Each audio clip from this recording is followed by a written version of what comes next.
Merci de rejoindre la chaîne 3, 5, 7 et plus. Pour être tenu au courant de la mise en ligne de toute nouvelle vidéo, n'oubliez pas de vous abonner et d'activer la petite cloche.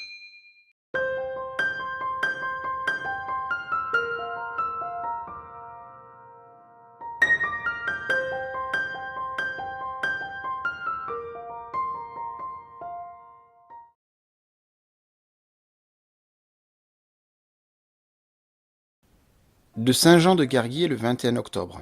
Mon cher frère, ta remarque est parfaitement justifiée, et je suis heureux que tu aies souligné la difficulté de concilier l'image de la pierre taillée et celle du temple. Il est de fait que nous touchons là à une question importante dans le cadre de la démarche initiatique. Je veux parler du symbolisme. On dit à ce propos beaucoup de choses, et quand on dit beaucoup de choses, on ne peut manquer de dire des sottises. Je ne dois pas faire exception. Toutefois, en l'espèce, j'ai la chance de pouvoir amorcer avec toi une mise au point qui me paraît essentielle.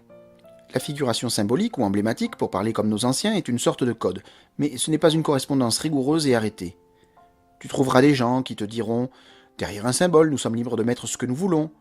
Tu en trouveras d'autres qui te soutiendront que tel symbole signifie telle chose et pas telle autre.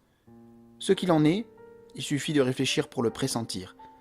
D'une part, en effet, le choix des symboles est lié à une culture, à un milieu, à des rapports établis d'autre part. Ils sont porteurs de significations empruntées ou ajoutées. Exemple, la pierre angulaire est la pierre sur laquelle on bâtit.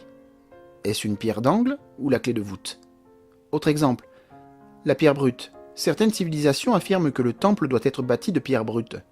D'autres que la pierre taillée signifie le travail de l'homme sur les choses et sur lui-même.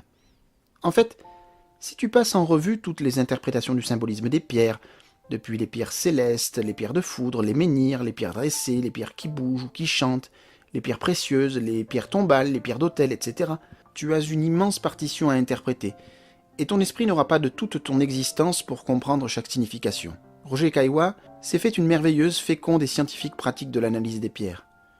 Les correspondances magiques et la triomphante pierre philosophale sont au cœur de ce royaume inépuisable des transpositions.